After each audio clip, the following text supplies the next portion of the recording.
Dante y Virgilio, en el infierno, no es una pintura que invite a ser contemplada con calma. Es una obra que parece gritar desde el lienzo, parece moverse, aunque esté inmóvil, parece arder, aunque no haya fuego real saliendo de su superficie. Frente a ella, el espectador no siente primero admiración, sino una forma extraña de incomodidad, como si hubiera entrado sin permiso en un lugar donde el dolor ya no tiene lenguaje humano. Porque eso es exactamente lo que muestra esta obra, un territorio donde la violencia ha dejado de ser un acto y se ha convertido en una condición permanente de la existencia. Aquí no estamos viendo una escena mitológica decorativa, ni una fantasía literaria pintada con distancia elegante. Estamos viendo una visión física, emocional y casi enfermiza del castigo, de la rabia, de la humillación y de la degradación absoluta del alma.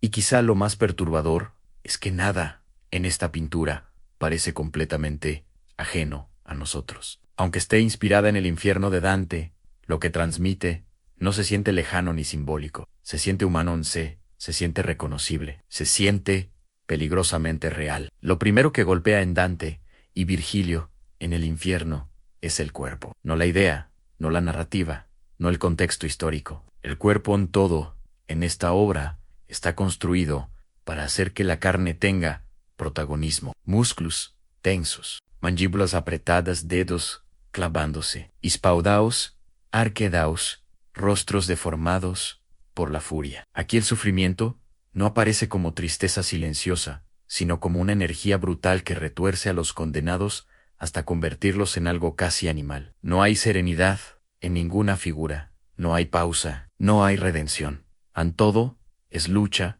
impulso, agresión, desesperación física. Es un cuadro donde el dolor no se contempla, se muerde, se golpea, se arrastra. Y en el centro de ese caos aparecen ellos Dante y Virgilio, testigos de una escena que no parece hecha para ser entendida, sino para ser soportada. Esa es una de las razones por las que esta obra resulta tan poderosa, porque no intenta representar el infierno como un lugar abstracto, lleno de símbolos fríos o alegorías decorativas. Lo representa como un estado emocional llevado al extremo, como una concentración absoluta de odio, sufrimiento, castigo y locura. Y eso tiene mucho que ver tanto con la obra literaria que la inspira, como con el pintor que decidió convertirla en imagen. El autor de esta pintura fue William Adolphe Bouguereau, un artista francés del siglo XIX, conocido por su dominio técnico, casi obsesivo,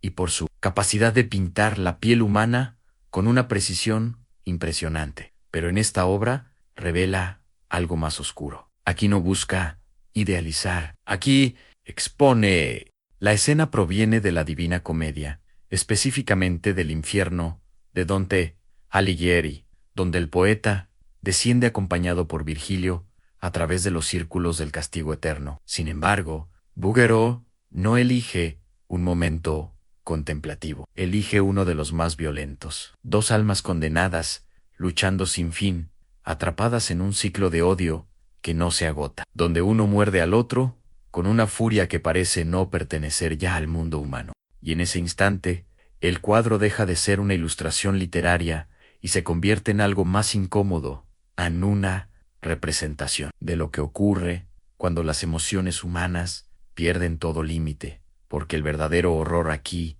no es el castigo divino, es la transformación del hombre en algo dominado completamente por sus impulsos más destructivos. Y esa es la puerta de entrada a lo que esta obra realmente quiere mostrar.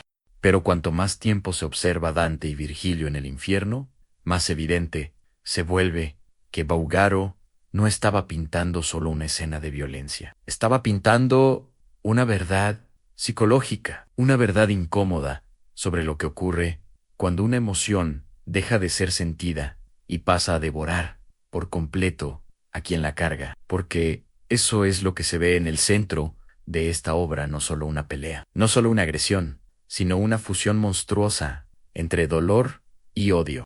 Los cuerpos ya no parecen pertenecer a dos individuos separados. Parecen dos formas atrapadas en una misma condena. Dos seres que han perdido cualquier identidad, más allá del impulso de destruir y resistir. Y esa es una de las decisiones más perturbadoras del cuadro. El infierno aquí no se presenta como fuego y demonios caricaturescos. Se presenta como la eternización de una emoción destructiva, como el castigo de quedar atrapado para siempre en la parte más violenta de uno mismo. Esa idea es profundamente dantesca, pero también profundamente humana, porque una de las cosas más inquietantes de esta pintura es que no necesita ser sobrenatural para resultar aterradora.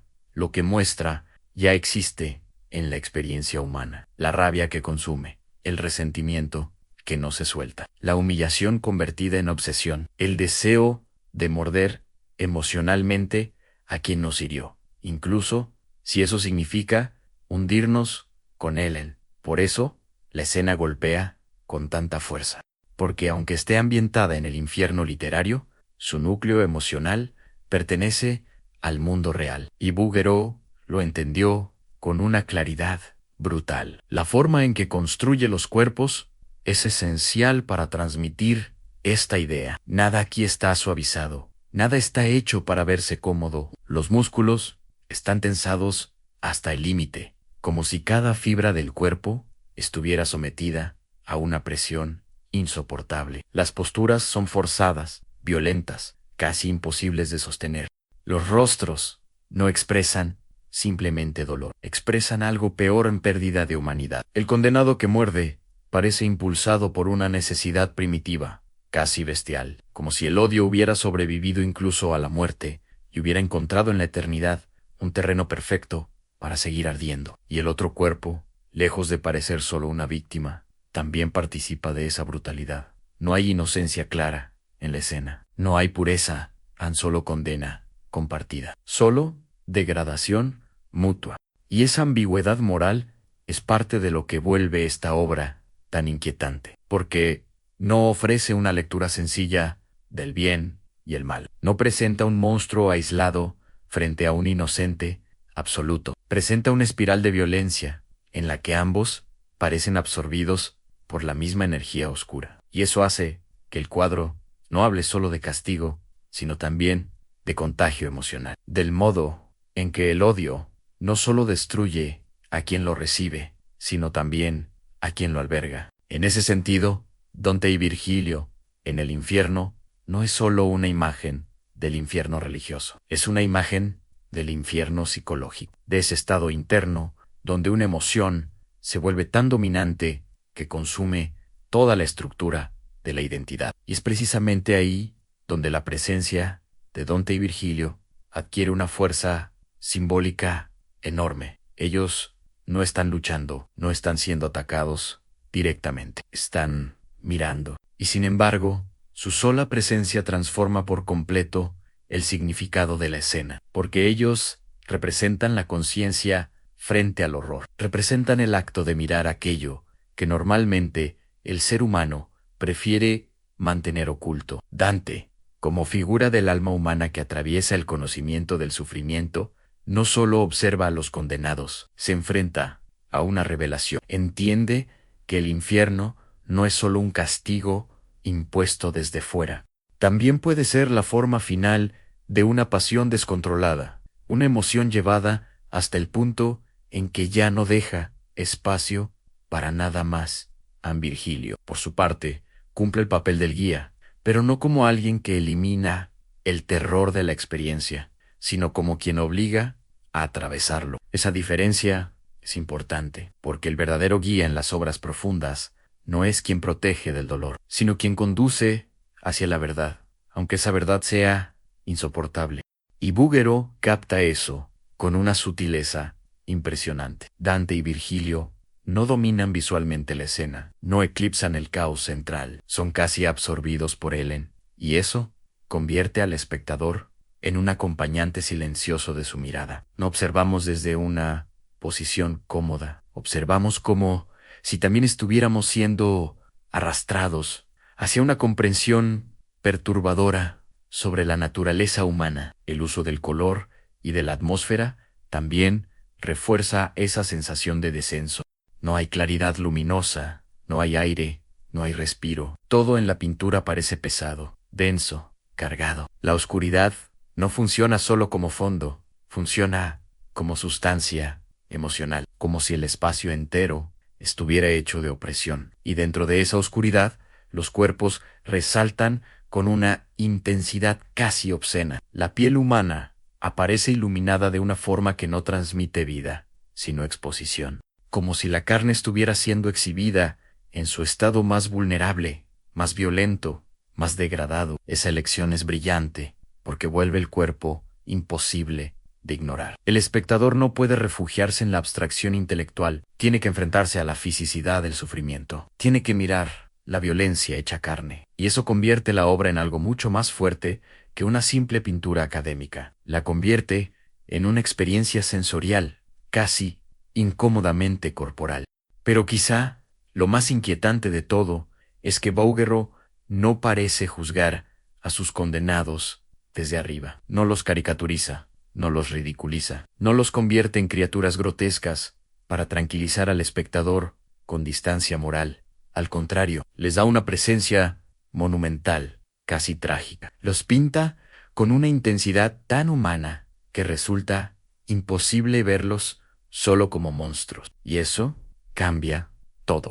Porque entonces el espectador deja de pensar en ellos como seres completamente ajenos y empieza a reconocer algo, una sombra, una posibilidad, una forma extrema de emociones que, en menor escala, existen en todos nosotros. Y ahí es donde Dante y Virgilio, en el infierno, se vuelve realmente peligrosa como obra, porque deja de ser una visión del mal externo y se convierte en una advertencia sobre el mal interno, sobre lo que puede crecer dentro del ser humano cuando el dolor, la rabia y el resentimiento dejan de ser atravesados y empiezan a ser habitados. Y esa idea es mucho más perturbadora que cualquier demonio. Y quizá esa sea la razón por la que Dante y Virgilio en el infierno sigue siendo una pintura tan perturbadora, incluso hoy, porque, en el fondo, no habla solo del castigo después de la muerte. Habla de estados del alma que pueden comenzar mucho antes. Habla de aquello en lo que una persona puede convertirse cuando una emoción oscura deja de ser una herida y pasa a convertirse en una identidad. Y esa es una de las intuiciones más brutales de esta obra. El infierno no aparece aquí como un lugar lejano, reservado únicamente para los muertos. Aparece como la forma extrema y definitiva de ciertas pasiones humanas cuando ya no encuentran límite, redención ni salida. Lo aterrador no es solamente que esos condenados sufran, lo aterrador es que parecen haber sido completamente absorbidos por aquello que sienten. Ya no parecen recordar quiénes fueron, ya no parecen tener una historia, un nombre, una memoria, una humanidad reconocible. Solo queda el impulso, solo queda la violencia, solo queda la emoción convertida en prisión. Y eso hace que la pintura tenga una fuerza filosófica mucho mayor de lo que parece a simple vista. Porque Bouguereau no está ilustrando únicamente un pasaje literario, está mostrando una verdad sobre la condición humana, que aquello que no dominamos dentro de nosotros puede terminar dominándonos por completo. Y cuando eso ocurre, el castigo más terrible no siempre viene de fuera. A veces nace desde adentro. A veces el verdadero infierno es seguir existiendo dentro de una emoción que ya no deja respirar. Por eso, la escena central de la pintura resulta tan insoportable, porque no muestra una pelea que pueda terminar. Muestra una pelea sin final, una agresión congelada en la eternidad, un odio que ya no puede agotarse porque ha sido condenado a repetirse para siempre. Y hay algo profundamente trágico en eso, porque incluso en su brutalidad, esos cuerpos siguen transmitiendo desesperación. No parecen disfrutar de su violencia, parecen atrapados en ella, como si la furia no les diera poder, sino esclavitud, como si la agresión no fuera una liberación, sino una condena más.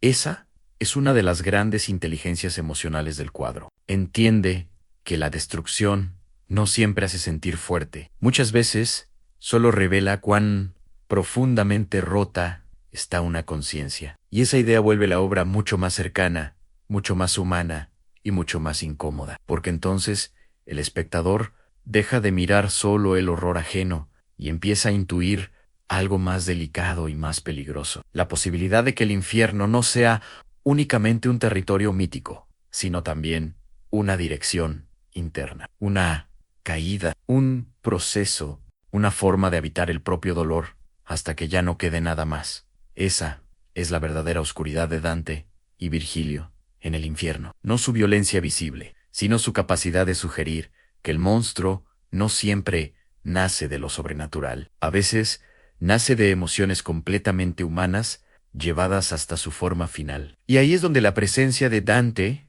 adquiere un sentido todavía más profundo, porque él no solo está viendo el castigo de otros, está aprendiendo algo sobre la naturaleza del alma. Está entendiendo que cada condena en el infierno de Dante no es arbitraria. Cada castigo es la forma definitiva de una verdad interior. Cada alma se convierte en una extensión eterna de aquello que la dominó en vida. Y Bouguereau traduce esa idea de forma magistral. No nos muestra simplemente cuerpos torturados, nos muestra almas deformadas por la persistencia de sus propias pasiones. Y eso es mucho más perturbador que cualquier visión simplista del infierno como un lugar de fuego y monstruos, porque implica responsabilidad, implica continuidad, implica que lo que uno alimenta dentro de sí no desaparece mágicamente. Puede crecer, puede fijarse, puede convertirse en destino. Y quizá por eso esta pintura no se limita a impresionar. También inquieta a un nivel más silencioso. Obliga a pensar. Obliga a preguntarse qué emociones, qué heridas, qué resentimientos pueden volverse una prisión si no son atravesados a tiempo. En ese sentido, la obra también tiene una dimensión profundamente contemporánea. Aunque nació en el siglo XIX y esté basada en un texto medieval, su verdad psicológica sigue siendo completamente actual, porque el ser humano moderno sigue enfrentándose a los mismos abismos internos, la ira que consume, el rencor que se recicla una y otra vez, la humillación convertida en obsesión, la imposibilidad de soltar lo que hiere, la tentación de vivir aferrado al daño como si fuera una forma de identidad. Todo eso sigue existiendo, y por eso Dante y Virgilio en el infierno no envejece, porque no depende solo de su contexto histórico ni de su referencia literaria. Depende de algo más profundo, de su capacidad para mostrar una verdad emocional que sigue viva. Y tal vez ahí reside su grandeza, no en la perfección técnica, aunque la tiene, no en la fama de su autor, aunque la merece, sino en su capacidad de obligarnos a mirar algo que normalmente evitamos, algo que no siempre queremos admitir sobre nosotros mismos, porque el cuadro no solo pregunta qué les pasa a los condenados, pregunta qué puede pasarle a cualquiera cuando deja que una emoción oscura ocupe demasiado espacio dentro del alma. Y al final, cuando uno se aleja de la obra, lo que queda no es solamente la imagen de esos cuerpos trabados en violencia eterna. Lo que queda es una sensación más difícil de sacudir. La sensación de haber visto una metáfora brutal de aquello que puede destruir a un ser humano, incluso antes de morir. Y entonces, Dante y Virgilio en el infierno deja de ser solo una pintura. Se convierte en una advertencia, en un espejo oscuro, en una visión despiadada de todo aquello que el arte más poderoso sabe hacer mejor que nadie, al tomar una escena imposible y usarla para revelar una verdad insoportablemente real.